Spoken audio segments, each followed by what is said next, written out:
Hello friends, I am Sweety Singh Rajput. Welcome back to my YouTube channel. So guys, आप सभी कैसे हैं? आई होप आप बहुत अच्छे होंगे और बहुत अच्छे से अपनी पढ़ाई कर रहे होंगे। जैसे कि आज है 10 मई 2023, daily current affair by SSR.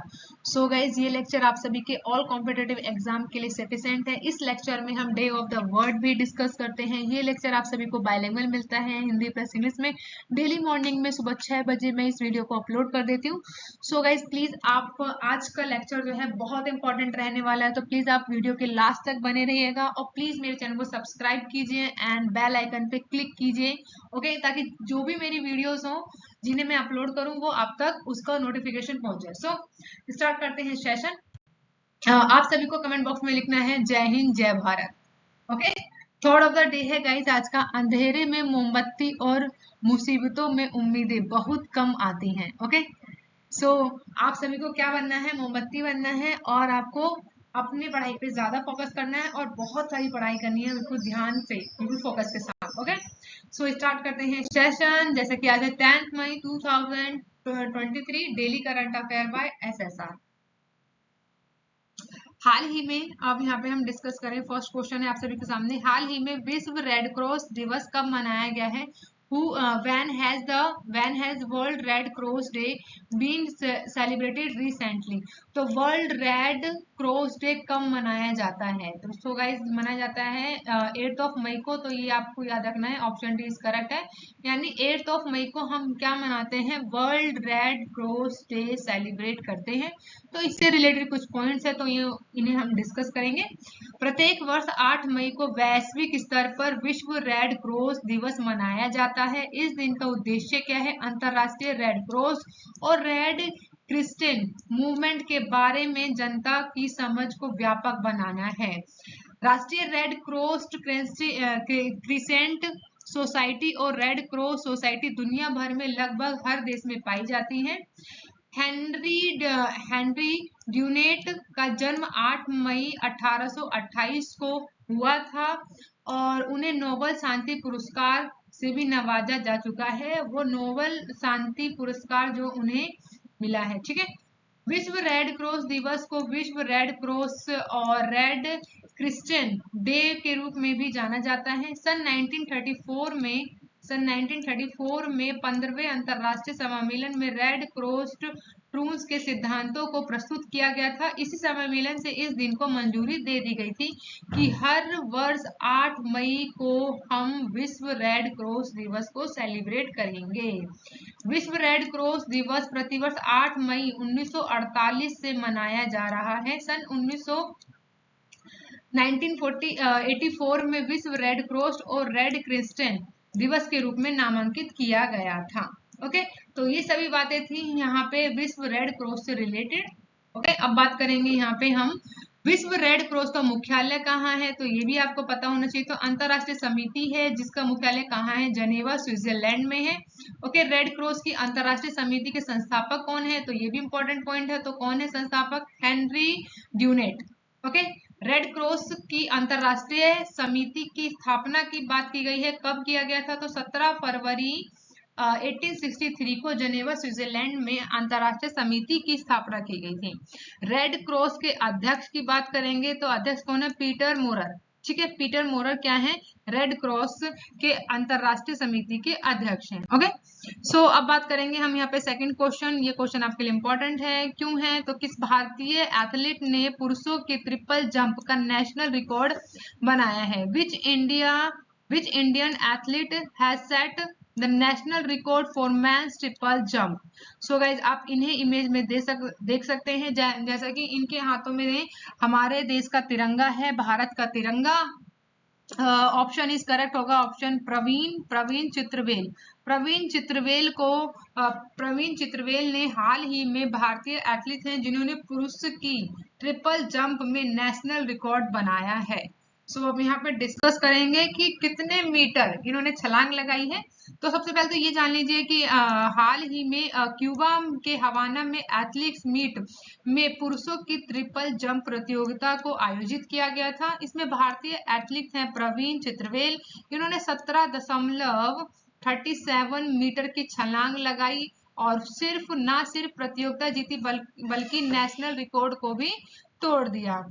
उनसे पहले भारतीय एथलीट थे रंजीत महेश्वरी। इन्होंने 2016 में बेंगलुरु में तीसरे इंडियन ग्रेड प्रतियोगिता 17.30 मीटर की छलांग लगाई थी। वही दुनिया के लिए जो क्वालिफाइंग छलांग होती है ट्रिपल मेंस ट्रिपल में, सो यहाँ पे होती है 17.20 मीटर, 20 मीटर ही मानी जाती है। प्रवीण ने इस रिकॉर्ड को तोड़ दिया है। तो इन्होंने यहाँ पे इस रिकॉर्ड को भी तोड़ दिया है। जो पर्टिकुलर एक यहाँ पे एवरेज रखा गया है कि इतना ही हर किसी को यहाँ पे छलांग लगाना है। सो प्रवीण चित्रवेल ने कितना लगाया है, 17.37 मीटर की छलांग लगाई है। ओके, सो ये सभी बातें याद रखेंगे। बात करेंगे यहाँ पे नेक्स्ट क्वेश्चन की, हाल ही में कहाँ भारतीय वायुसेना विरासत केंद्र का उद्घाटन किया है? Where has the Indian air force heritage centre been encourage recently? So guys correct option है ऑप्शन सी यानी चंडीगढ़। चंडीगढ़ में भारतीय वायुसेना विरासत केंद्र का उद्घाटन किया गया है। तो इस इमेज में देख सकते हैं हमारे रक्षा मंत्री हैं राजनाथ सिंह। ओके, अब बात करेंगे रक्षा मंत्री हैं हमारे राजनाथ सिंह। इन्होंने 8 मई 2023 को अपनी तरह से के पहले भारतीय वायुसेना यानी बात करेंगे यहाँ पे वायुसेना IAF हेरिटेज सेंटर का उद्घाटन किया है राजनाथ सिंह ने चंडीगढ़ में। इस हेरिटेज सेंटर की स्थापना केंद्र शासित प्रदेश चंडीगढ़ और भारतीय वायुसेना के बीच एक समझौता ज्ञापन के तहत किया गया था, जिस पर पिछले साल हस्ताक्षर भी सिग्नेचर भी किए गए थे। इस मौके पर पंजाब के राज्यपाल और चंडीगढ़ के प्रशासक बनवारी लाल पुरोहित और एयर चीफ मार्शल जो है हमारे VR चौधरी और चंडीगढ़ के सांसद किरण खेर भी मौजूद रहे।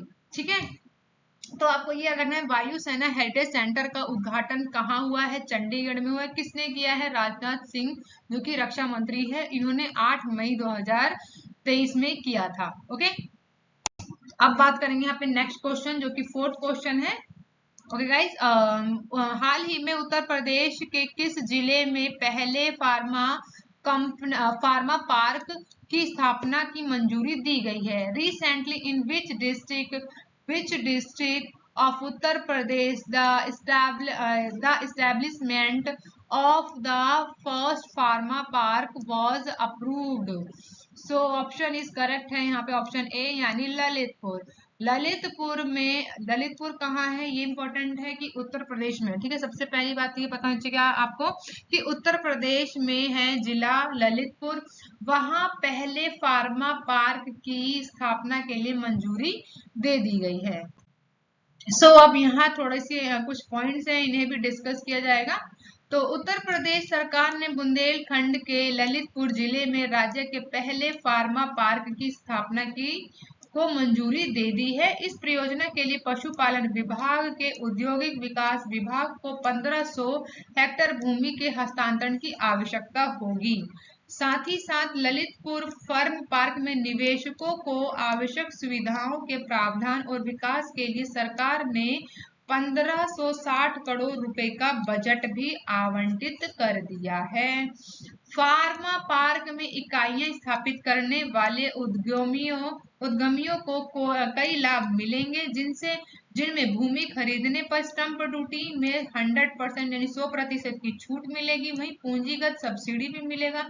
मजदूरों के लिए घरों का निर्माण और रोजगार सर्जन भी इससे स्थापित होगा। ओके, सो पहला उत्तर प्रदेश का पहला फार्मा पार्क कहाँ पे बनाया जा रहा है, तो ललितपुर में बनाया जा रहा है। ठीक है, नेक्स्ट क्वेश्चन है 5th, हाल ही में किसने मियामी F1 ग्रैंड प्रिक्स जीता है? So who has recently won the Miami grand prix? So इस इमेज में आप देख रहे हैं जिन्हें, उनका नाम है मैक्स वर्स्टेपन। ठीक है, इन्होंने अभी हाल ही में मियामी F1 ग्रैंड प्रिक्स को अपने नाम किया है। F1 विश्व चैंपियन है मैक्स वेरस्टप्पन ने फरारी प्रतिद्वंदी चार्ल्स लेकरल को हराकर रेड बुल के लिए उद्घाटन मियामी ग्रैंड प्रिक्स अपने नाम किया है। लेकेरकर जो कि फरारी दूसरे स्थान पर रहे, वही स्पेनिश टीम के साथी Carlos Schezwan Ferrari Miami grand pre 2022 में तीसरे स्थान पर रहे थे। मैक्स वेरेपन की यह इस सत्र की 5 रेसों में से तीसरी जीत है। इन्होंने अपने करियर के 23वीं जीत से वह अब लेकर के केवल 19 अंकों से ही पीछे रह गए हैं। ओके, सो अब यहाँ पे हम डिस्कस करेंगे नेक्स्ट क्वेश्चन। आप सबके सामने 6 क्वेश्चन है। हाल ही में बाइडेन प्रशासन में घरेलू नीति, एक सेकेंड गाइस, बस टाइम कलर चेंज करती हूँ। ओके, बाइडेन प्रशासन में घरेलू नीति सलाहकार के रूप में किसे नियुक्त किया गया है? Who has recently become appointed as the domestic policy adviser in Biden administration. So इस इमेज में आप जिन्हें देख पा रहे हैं ये है नीरा टंडन, जिन्हें ऑप्शन सी यहाँ पे करेक्ट होगा। नीरा टंडन को हाल ही में बाइडेन प्रशासन के डोमेस्टिक पॉलिसी एडवाइजर के रूप में नियुक्त किया गया है। सो अब यहाँ पे इन पॉइंट्स को भी डिस्कस करते हैं। भारतीय अमेरिकी सार्वजनिक नीति विशेषज्ञ हैं।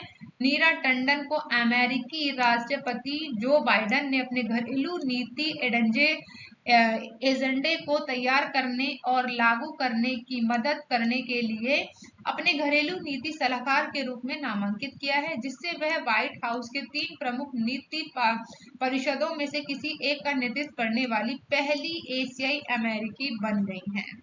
सो नीरा टंडन भारतीय अमेरिकी के बाइडेन प्रशासन में घरेलू नीति सलाहकार चुनी गई हैं। ओके, नेक्स्ट क्वेश्चन है 7। हाल ही में किस देश का अंतरिक्ष यान जो है 276 दिनों बाद पृथ्वी पर लौटा है? Which country's spacecraft has returned to Earth after 276 days? Okay, सो यहाँ पे करेक्ट ऑप्शन है ऑप्शन ए, यानी कि चाइना का यह अंतरिक्ष यान था जो कि 276 डेज के बाद पृथ्वी पर वापस लौट आया है। ओके, चीन का यह रहस्यमय अंतरिक्ष यान है जो कि 276 दिनों तक पृथ्वी की कक्षा में रहने के बाद सोमवार को धरती पर लौट आया। चीन की सरकारी मीडिया ने इसे ऐतिहासिक मिशन बताया है और साथ ही साथ देश के दोबारा इस्तेमाल में की जा सकने वाली अंतरिक्ष प्रौद्योगिकियों का परीक्षण किया गया है। चीन की सरकारी समाचार एजेंसी ने इस अंतरिक्ष यान के 276 दिनों के यात्रा को सफल और महत्वपूर्ण खोज बताया है। इस स्पेसक्राफ्ट को अगस्त 2022 में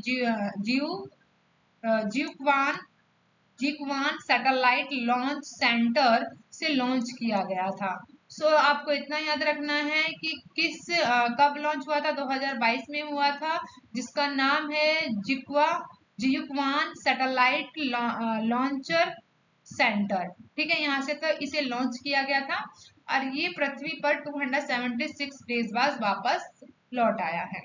ओके, नेक्स्ट क्वेश्चन है आपके सामने 8 क्वेश्चन। हाल ही में किसने ओके, यहाँ पे किसने आएगा। हाल ही में किसने अपनी नई पुस्तक my life is the comrade लिखी है? तो recently who has written his new book my life, change कर लिया मैंने। Okay, new book my life is comrade. So इस इमेज में आप देख पा रहे हैं और पर्टिकुलर यहाँ पे नाम भी शो हो रहा होगा, नेम भी। तो के शैलजा ने अपनी पुस्तक लिखी है जिसका नाम है माई लाइफ इज द कॉमरेडर। ठीक है, नेक्स्ट क्वेश्चन है 9। हाल ही में जम्मू कश्मीर के बाद कहाँ लिथियम के भंडार की खोज की गई है? So recently after Jammu and Kashmir where have the rivers reserves of lithium been discovered. So सबसे पहले जो है लिथियम को लिथियम को जो भंडार है हमें कहाँ मिला था? जम्मू एंड कश्मीर में हमें ये मिला था। और अभी हाल ही में कहाँ मिला है? तो ये मिला है अभी हाल ही में ऑप्शन ए यानी राजस्थान। राजस्थान में हाल ही में लिथियम के भंडार की खोज की गई है। ओके, अब बात करते हैं इसी क्वेश्चन से रिलेटेड कुछ पॉइंट्स है। जम्मू कश्मीर के बाद अब राजस्थान में लिथियम का भंडार मिला है। इस खबर से ईवी इंडस्ट्री काफी खुश नजर आ रही है, क्योंकि लिथियम का जो लिथियम को विदेशों से हमें इंपोर्ट किया जाता है। लिथियम जो है सबसे ज्यादा हम विदेशों से इंपोर्ट करते हैं, जिसके चलते इनकी कीमतें जो हैं वो बहुत महंगी हो जाती हैं। लिथियम का इस्तेमाल हम कहाँ करते हैं पर्टिकुलरली? तो लिथियम का इस्तेमाल हम करते हैं ईवी में लगाने वाली बैटरी में। तो लिथियम का यूज सबसे ज्यादा होता है बैटरी में, और लिथियम जो है सबसे ज्यादा हम विदेशों से आयात करते हैं। इसलिए अब अगर राजस्थान में ये जो भंडार मिला है इसका यूज करने से अब हमें बहुत आसानी होगी। सो इसीलिए यहाँ के लोग बहुत ज्यादा खुश हैं। वर्तमान में अधिकतर ईवी लिथियम आयरन बैटरी का इस्तेमाल किया जाता है। सो राजस्थान की बात कर लेते हैं। यहाँ पे राजस्थान का नाम आया हुआ है, तो राजस्थान के मुख्यमंत्री कौन है? तो अशोक गहलोत जी हैं। वही राजस्थान के राजधानी की बात करें तो आई होप आप सभी को पता होगा जयपुर है। और राजस्थान के राज्यपाल कौन है? तो कलराज मिश्र है। तो ये कुछ पॉइंट्स हैं, ये आपको हमेशा पता होना चाहिए। जिस भी स्टेट के बारे में पढ़ रहे हैं, कोई करंट अफेयर है, सो आपको वहाँ के सीएम, ठीक है, वहाँ का कैपिटल, वहाँ के गवर्नर, इन चीजों को आपको बस एक बार रिकॉल करने की जरूरत है। ओके, नेक्स्ट क्वेश्चन है 10th क्वेश्चन। हाल ही में आईपीएल इतिहास में 7000 रन बनाने वाले पहले खिलाड़ी कौन बने हैं? Who has recently become the first player in IPL history to score 7000 runs? तो देखिए आप इस इमेज में आप देख के बता सकते हैं ये इतना खूबसूरत सा चेहरा है, और आप इस चेहरे को देख के बता सकते हैं कि 7000 रन बनाने वाले पहले खिलाड़ी कौन बन गए हैं आईपीएल के इतिहास में। सो करेक्ट ऑप्शन है ऑप्शन सी यानी कि Virat Kohli. Okay okay guys, तो आप मुझे बताइए कि आप सभी के कौन कौन से क्रिकेटर जो हैं आप सभी के फेवरेट हैं। तो कमेंट बॉक्स में आप मुझे बताइएगा कि आपके फेवरेट क्रिकेटर कौन है। ओके, सो यहाँ पे करेक्ट ऑप्शन हो जाता है विराट कोहली। आईपीएल के इतिहास में 7000 रन बनाने वाले पहले खिलाड़ी बन गए हैं विराट कोहली। ओके, डिस्कस करते हैं इन पॉइंट्स को। तो दिल्ली के अरुण जेटली मैदान में, दिल्ली के अरुण जेटली स्टेडियम में आईपीएल 2023 का 50वां मुकाबला दिल्ली कैपिटल और रॉयल चैलेंज के बीच में खेला गया था। अभी हाल ही की बात है। और इस मैच में विराट कोहली ने एक और रिकॉर्ड अपने नाम कर लिया है। वह आईपीएल इतिहास में 7000 रन बनाने वाले पहले बल्लेबाज बन गए। सो मोस्ट इंपोर्टेंट लाइन कि पहले बल्लेबाज बन गए हैं। अब इंडियन प्रीमियर लीग में किंग कोहली अब तक 5 शतक और 50 अर्धशतक लगा चुके हैं। तो ये करंट स्टेटस है विराट कोहली जी का। सो आप मुझे बताइए कि आप लोगों की फेवरेट आईपीएल की जो टीम है जिसे आप सपोर्ट करते हैं वो टीम भी आईपीएल की टीम आप जरूर बताइए मुझे कमेंट बॉक्स में कि आप किस आईपीएल टीम को सपोर्ट कर रहे हो या करते हो। ओके, सो आज हम अपना करते हैं डे ऑफ द वर्ड का सेशन। जैसा कि आप सभी के सामने वर्ड है पेनोरमा। पेनोरमा मीनिंग होता है चित्रमाला, ठीक है, पेनोरमा। सो क्या है पेनोरमा? पेनोरमा का मतलब होता है चित्रमाला। ओके, सो यहाँ पे हमारा होता है session finish. Thank you for watching guys. So आप मेरे चैनल को सब्सक्राइब कीजिए, लाइक कीजिए। अगर ये वीडियो आपको हेल्पफुल है तो प्लीज लाइक तो जरूर कीजिएगा। Okay, so bye and take care guys.